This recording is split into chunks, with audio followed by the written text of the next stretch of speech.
Hello friends, आज मैं आपको बताऊंगी Oppo Find X9 Pro 5G में आप कॉल फ्लैश लाइट फीचर को कैसे इनेबल कर सकते हैं। तो चलिए फ्रेंड्स, बिना किसी देरी के वीडियो स्टार्ट करते हैं।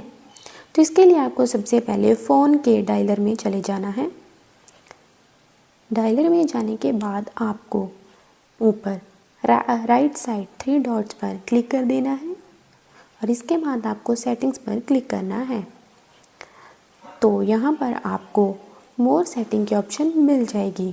तो अब आपको मोर सेटिंग्स पर क्लिक कर देना है और यहाँ पर आपको फ्लैश ऑन कॉल की ऑप्शन मिल जाएगी। तो अब आपको यहाँ पर फ्लैश ऑन कॉल को यहाँ से ऑन कर देना है।